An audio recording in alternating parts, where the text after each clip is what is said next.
benje sanje zoba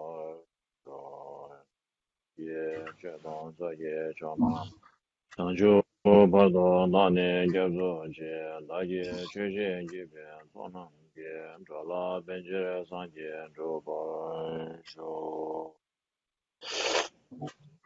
Zemje namje dewa dan de gyodan demba kyuje zemje namje dongye dan dongye ye gyodan dewa Donye mebe dewa dan menje wa cha yere cha dan ni dan je danyo la ne bara cha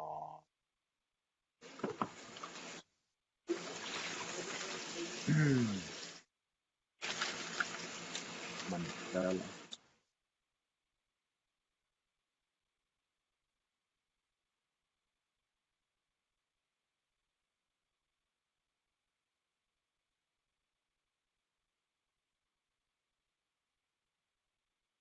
You can make the mandala offering.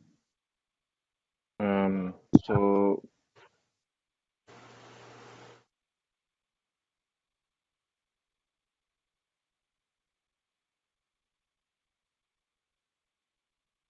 today's so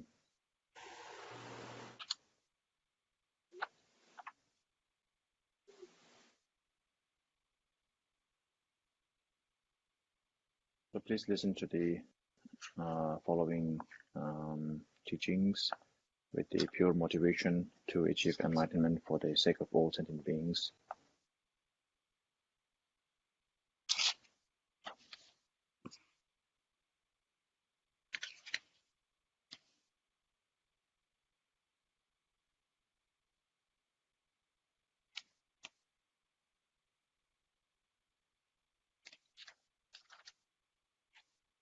So today's teaching will deal with what is known as the 10 necessary things, 10 necessities, that 10 things that one would need to in order for one to succeed in one's spiritual practice. So these are necessary. I mean, there are a lot of necessities, but these are of primal importance. They are the most important ones, especially when you are beginning to tread on the path of the Dharma. So, so the first one is known as. So if you refer to the page, it's necessary to be disciplined oneself in order not to be deprived from his own original and unique concepts by misled advice. So that was the first line. So what it actually means is, so we are talking about discipline here, that once you are on the path to the Dharma, I mean, you need discipline to do anything in life anyways, but and especially if you are in the spiritual path, which is a path that we normally don't take, then you would of course need to be disciplined. Whereas when you need to be disciplined in ordinary things of life, to normally to do any activities in life, to drive a car, to ride on a car, or just to walk, there is a discipline for how to walk and where to walk. Like you cannot walk on the highway. You have to walk on the footpath, and you cannot walk when there is a car. When the red light is on, you cannot walk. You can walk only when there is a green light, so on and so forth. Even for walking, there is a sort of a discipline as to when to walk, where to walk, and how to walk, even then. And so similarly, it's a simple thing as walking has such a discipline. Then, of course, a spiritual, when you are on the spiritual path, you would of course need to be need to have a discipline. And so we are talking about discipline here. So one needs to be disciplined in order to to be on the spiritual path.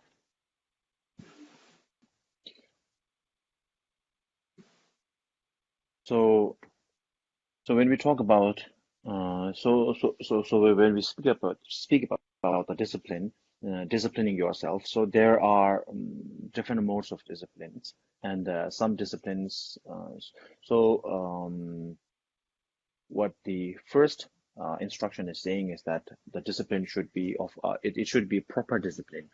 So it should be a discipline that is tuned towards the goal that you are seeking, and it should be so there are different disciplines for doing different things, and the discipline that you follow should be in tune with the path that you are following. So the path that we are speaking of today is the dharmic, the path of the Dharma, and in such there is. I think we covered it a little bit last week. Um, so when we talk about the discipline, there are the discipline of what we call the self-liberation discipline or the Hinayana discipline, and then there is the Mahayana discipline or the Bodhisattva's discipline, and then there is the Tantric or Vajrayana discipline. So there are three of them: the individual liberation discipline, and Bodhisattva's discipline, and then the tantric discipline. Okay. Okay, Rinpoche. All right. So there are three types of discipline, or three types of vows, or three types of moral conducts, as and these are known as the okay. So we will not go into much detail. Um, um,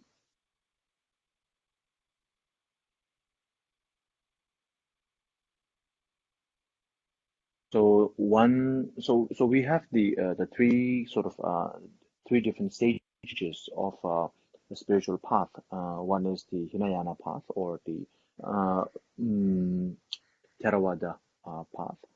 So it's important to understand that Theravada, or the Hinayana, the term Hinayana is not being um, uh, uh, when we say the term Hinayana, we're not being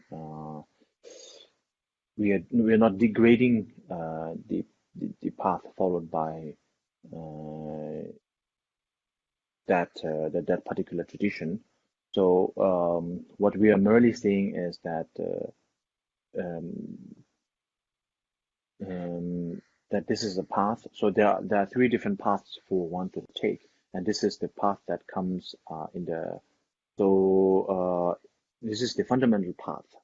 So the Hinayana, or the Theravada path, is the first one, and then anyway, so we will skip to the next one. So the three disciplines one needs to be mindful of, and then you can refer to the books for more details. So this deals with the first instruction, which is to be disciplined, to be disciplined, and to be properly disciplined. So not improperly disciplined. So if you are disciplined with uh, if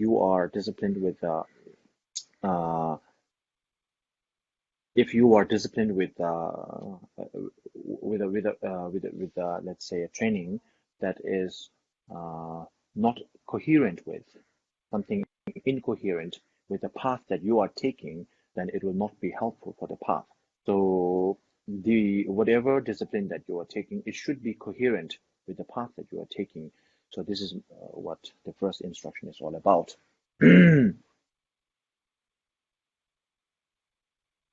And so now we will go to the second part, the second instruction. So the first instruction is done. So we will go to the second instruction, and the second instruction is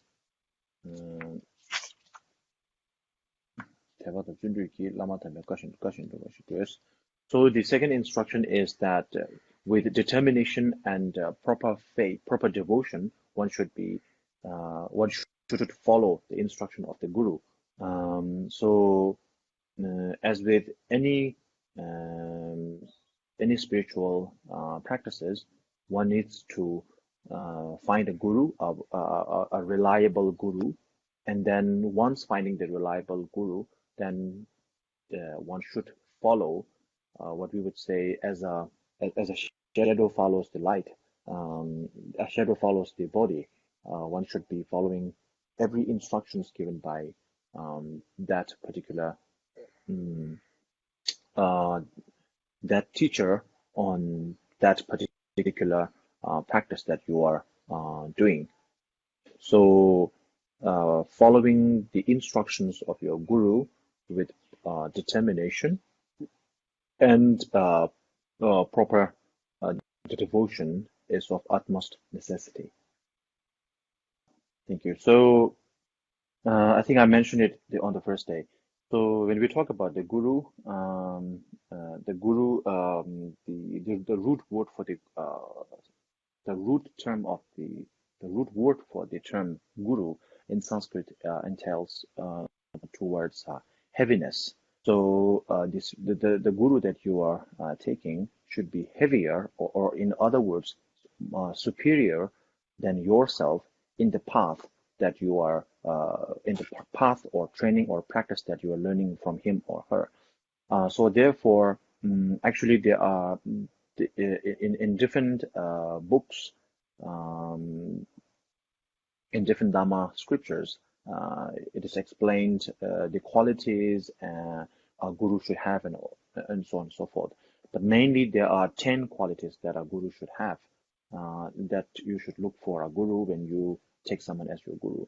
So when merely having a spiritual conversation with somebody, or even someone who is deemed to be a great lama, or who is very popular or whatever, uh, just to have a spiritual conversation, that is fine. But whether to take that person as your guru or not depends very much upon whether that person has the 10 qualities, at least the 10 qualities that is required for someone to be your teacher, or someone to be teacher is lightly putting it. Um, I would differentiate between a teacher and a guru. So guru uh, should be anyway. So a spiritual guru should be able to um, should have the 10 qualities, and also one more thing. So I think one should look for those 10 qualities in a spiritual guru when you look for a guru. So you can go to listen to somebody's teaching, even though without taking that person as your guru, you can go to attend someone's teaching and pay your respects and all that. But that doesn't necessarily mean that you are taking that person as your guru just because you listen to someone's teaching. So in order to take someone as your guru, you have to be very, very careful. Okay. So if you want to know more, I can refer you to the book, which is the Mahayana Shastra. So it entails the 10 qualities a guru should need. Or if you have questions, you can ask me at the end of this teaching as a question. I can explain if you want to know. But anyway, so it's I don't want to take much time. So I would actually point out three out of the 10. That three qualities are of utmost importance, and those um, three important qualities of all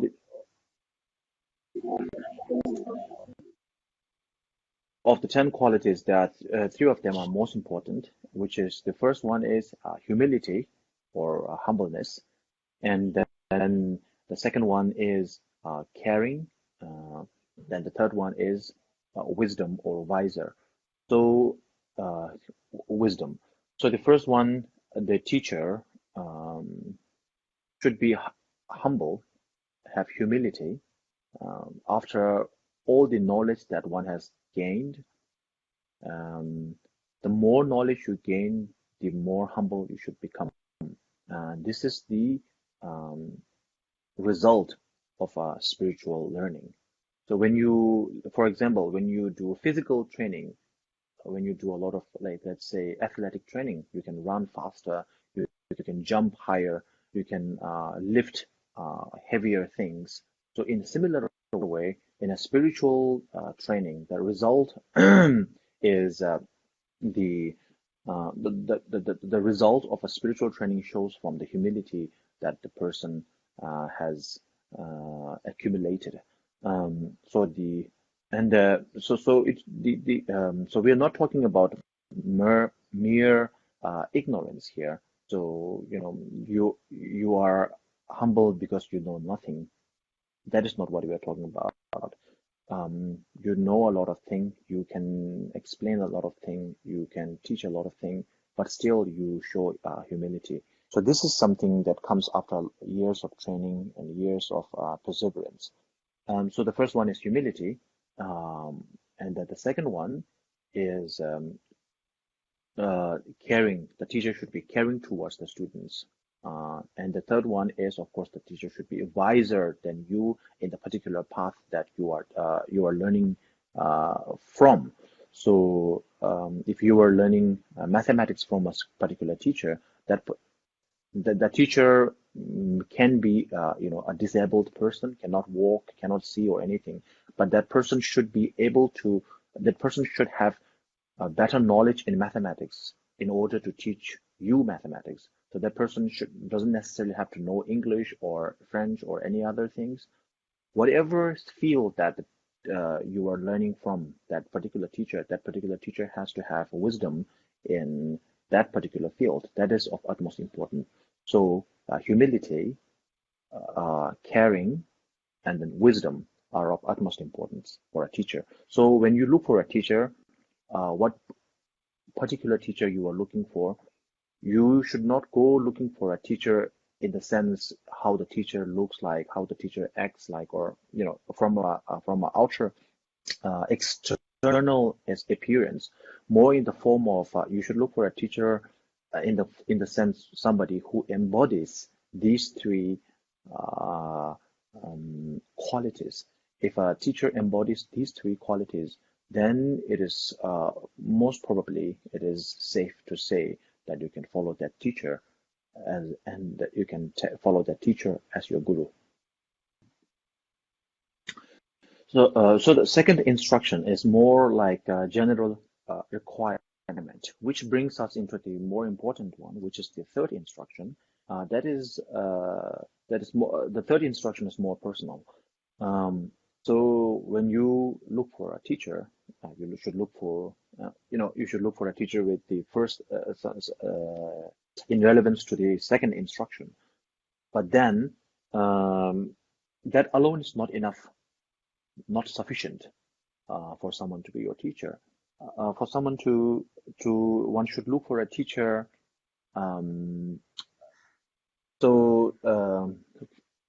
someone to be your teacher, you should look for the third instruction, which is to the third instruction says to be able to distinguish or discriminate the right and wrong from the Lama's teaching, the instruction.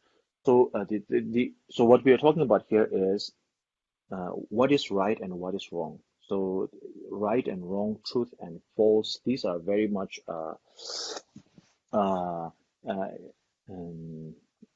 it's a relative thing. So in that case, what should you be looking for?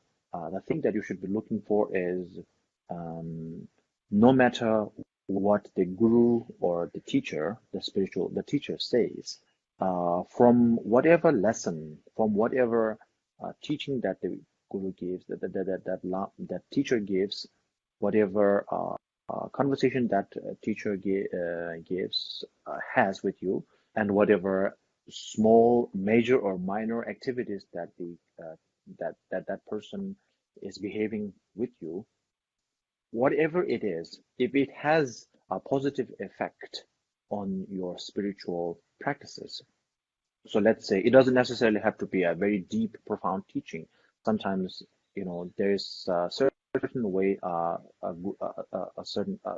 there's a certain way a person behaves. For example, like making an offering to the Buddha, or just wearing the how a particular person talks to the people.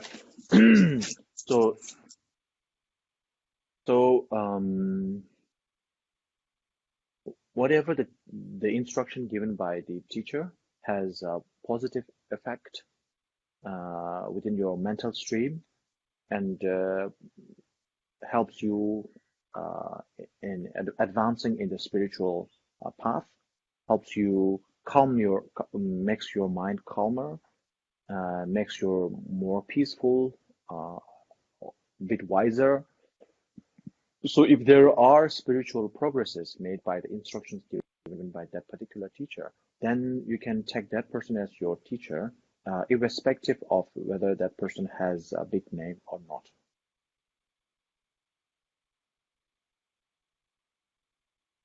Finished? Yes, please, Rinpoche. Oh, okay. So I lost the connection for a while. So that is the third instruction. Now the fourth instruction is that you have to determine, or should be able to determine, the guru's intentions. So what we are talking about here is the gist of the fourth instruction. The gist of it is that one should be very alert, one should stay alert while receiving the teaching. So even though you have the right guru and the right teaching and all that, but still, when you follow the instruction of the guru, one should be very wise, very smart about it, and very alert. One's mind should be very alert, because the guru may give you puzzling tasks. So in order to check upon your alertness, and so when the guru may say something but may mean another thing, just to check whether you are paying attention to what is being taught or not. For example, Buddha has said that one should not take his teaching just because he is the Buddha. All the scholars, as well as the bhikshus, the monks, should scrutinize the Buddha's teaching thoroughly, and then follow what is appropriate. Only after that one should follow what is appropriate. One should not just follow the instruction of the Buddha just because the Buddha said so.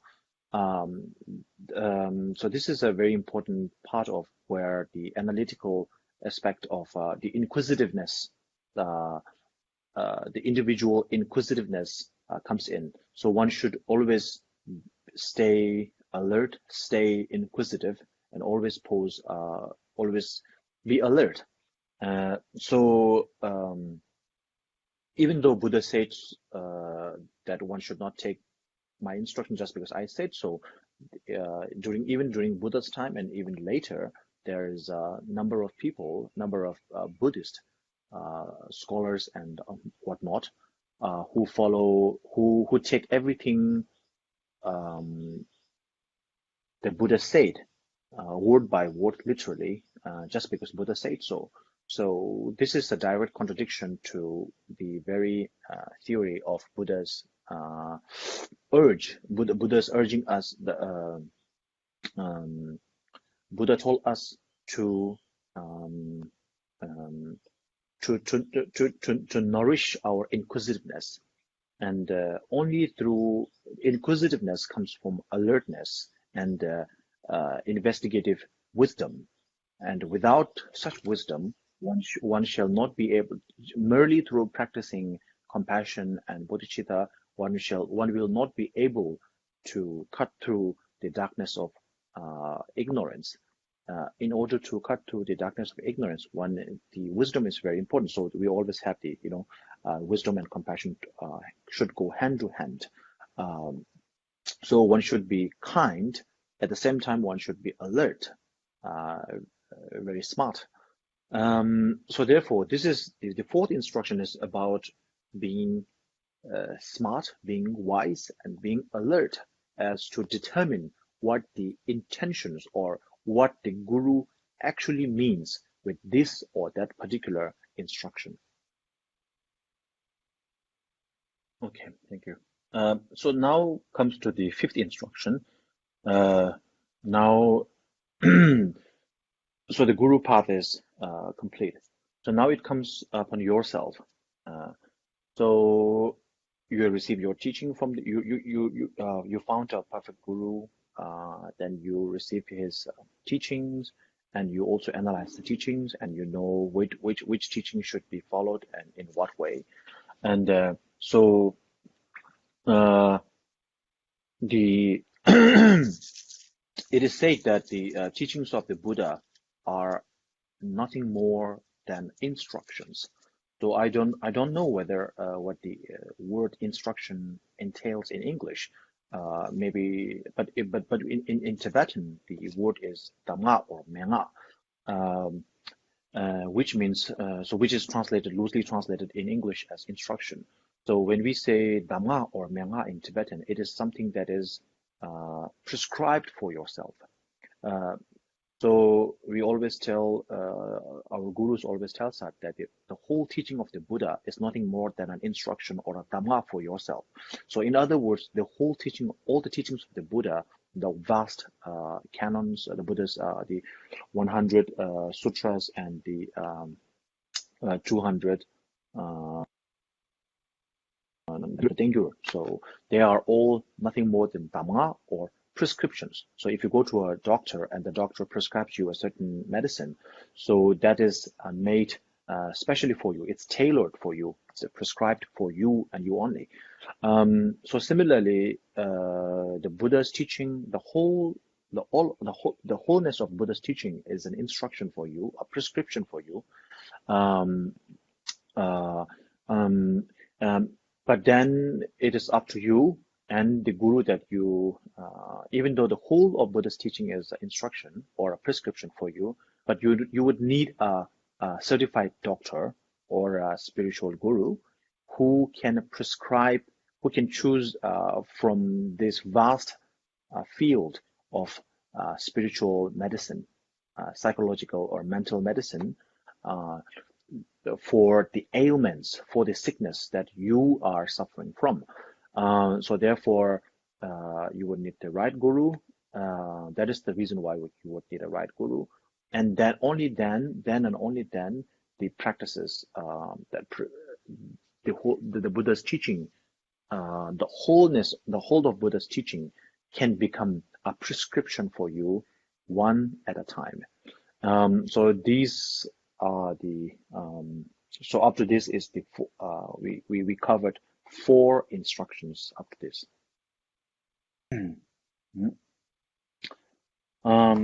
So now comes the 5th instruction, which is to pay attention to whatever practices that you are doing. So there are 3 things that you should take note of. So one is to be mindful, to be mindful, to be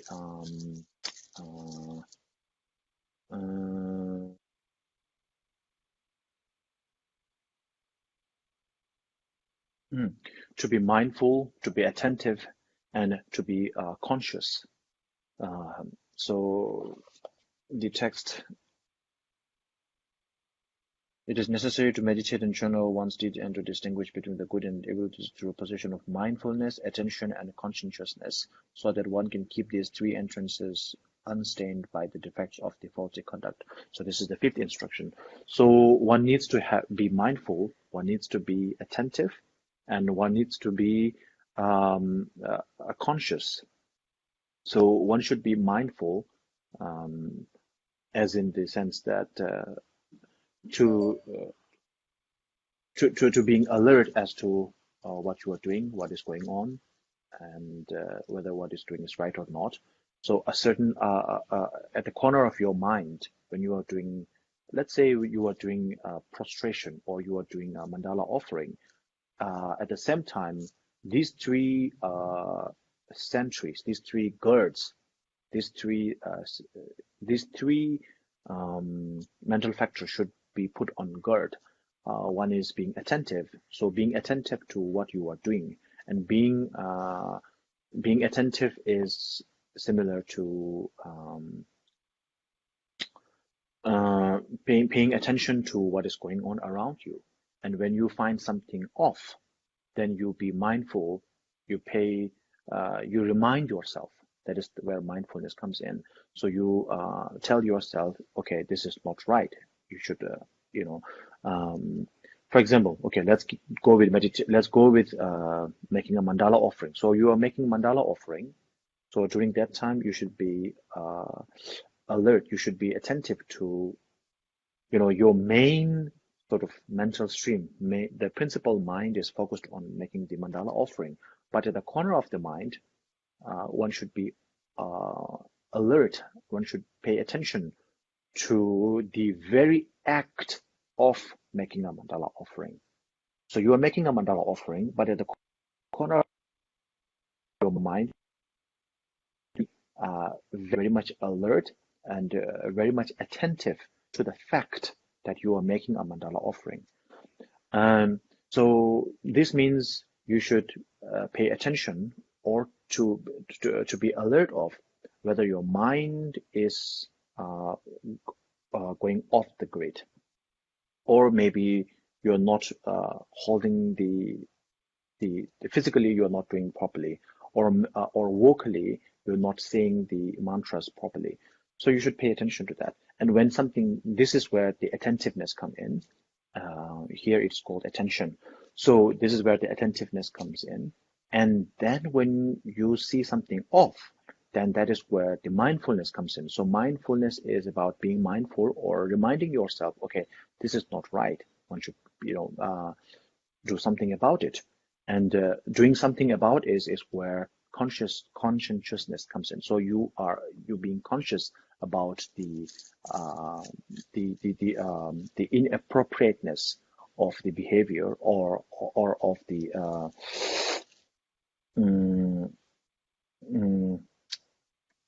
of the method that you are doing the particular practice, whether be it vocally, mentally, or physically.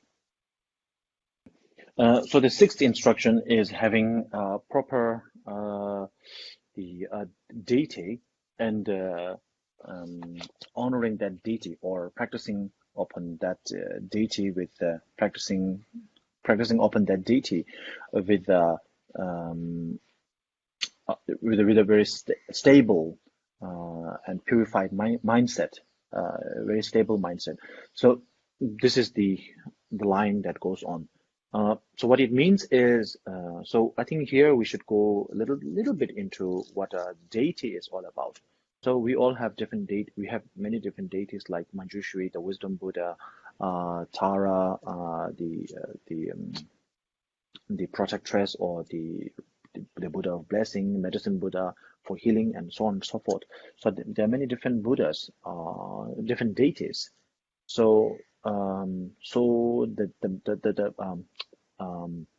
the meaning of a deity, even though we are using, I don't know the exact meaning of the word deity in English, but when we say it in Tibetan, which is idam, so we are talking actually about.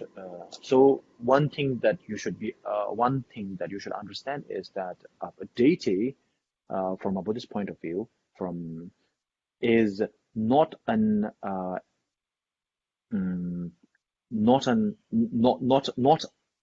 different person. It is not an individually different person. So it is not like you and me, or John and Mary, and so they are not different people. So what it means is a deity. Okay, this is very important. A deity is personification of the enlightened quality that you may attain, or the Buddhas have attained. So in other words, a deity is the enlightened the deity is a personification of the enlightened quality. Enlightened quality. So uh, um, you have pride, for example. You have pride, and then the pride when you conquer, when you vanquish your pride, and your pride your pride gets enlightened into. I told you from the very beginning during the teaching that the mind of on its own is free from all forms of defilements. Uh, Essentially, mind is free from all the defilements. So, but temporary, it's mired in temporary defilements. So when all that temporary defilement is wiped off, when the mind is freed from the pride, pride is also a mental factor, right? Pride, ego. Ego is also a mental factor. Ego is also a form of mind, a form of thought. And when uh, the the stains or the defilement part of the mind, which is ego, is wiped off, then what remains is the ego turns into uh, uh, an ego turns into an enlightened mindset, which is personified as the Amitabha Buddha. So Amitabha Buddha is the vanquisher of pride, and so this is what we are talking about here. So Yidam, or a deity, is none other than the enlightened form of one's temporarily defiled mindset. So this is what we are praying to or practicing upon when we do this kind of meditation on the deity. So we are not thinking about changing ourselves into, you know, another person. We are not talking about changing ourselves, turning ourselves into Mary or John or this or that. We are talking about purifying ourselves. So we are envisioning the enlightened form or the purified form of our own in the future right now. As much important as it is to do Dharma practices and to be excited about Dharma practices, but it's also important that one should not be attached towards Dharma practice or any particular practice that you are doing. This is akin to, similar to when you are. It's similar to being it's like being intoxicated by the practice that you are doing. You know what I mean? Um, it's what you can say. It's like a spiritual high. So you are in that particular high, spiritual high, that particular um, intoxicated. So what I'm trying to say is, when you do a certain practice, sometimes certain practice makes you feel good and very relaxed and joy. You derive a lot of joyfulness out of it, and then you somehow or somewhat becomes attached to that kind of practice, and you always keep doing that practices, neglecting other practices, which makes you intoxicated with certain practice. So when you are intoxicated, just like you are intoxicated with alcohol, when you are intoxicated with alcohol, you um, don't want to pay attention to other things in life. Similarly, if you are intoxicated by one particular practice, then you neglect other practices which are of utmost importance for your spiritual progression. So therefore, it is important to have whatever practice, whatever proper practice there are, whatever good practice it is, one should not be attached to it. Rather, one should be practicing with a detached mindset so that you are no longer intoxicated by the practice that you are doing.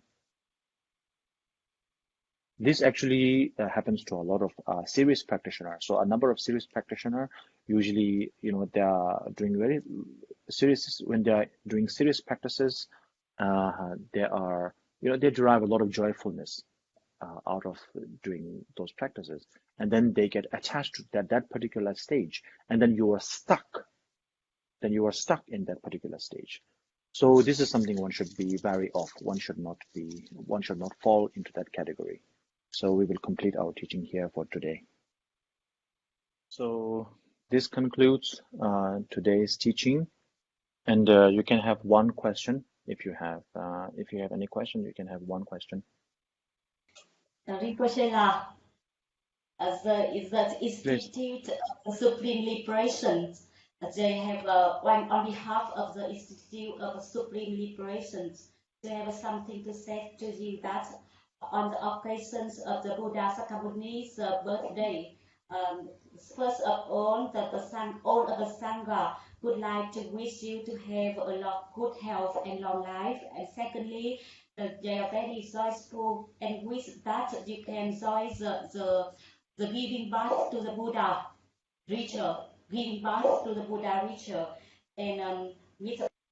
One says that all the Sangha, all the members of Sangha is fortunate because they have received the special teaching of you. You have done the will, the Dharma will. That's suitable for all the capacities of the member Sanghas. And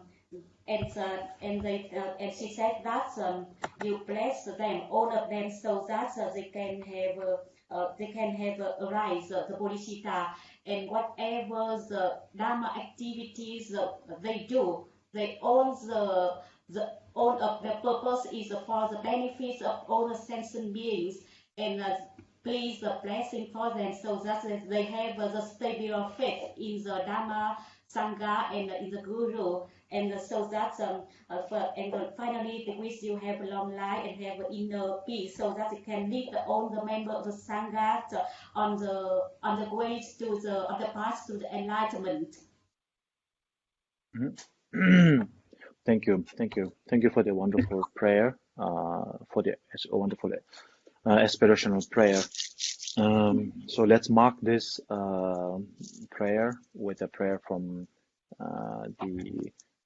the ancient masters, which is so I will just say a few lines. Chanjo semjo Rinpoche ma ye panam ke yurochi ke ba nyamba me ba yang kone kondo pe wara sho kare rave korbe shingam so penda de wa malu chu chere zenwa din zin jamzo yin shebe site pa ko ten yo ji. Okay, so you can say yep. We would like to read your long life. Bestowed the fortitude to hold the essence of Dharma, excelled in all aspects of Sutra and Tantra, mobile-minded, equipped to spread the open of Dharma in all directions. May you live a May you live a very long life and achieve of liberator. Thank you, Rinpoche. Thank you all. Thank you, everyone. Hope to see you next Saturday. Thank you, Rinpoche. Thank you. Come on. Thank you. Chúc chị Rinpoche. Yeah. Chúc chị Rinpoche.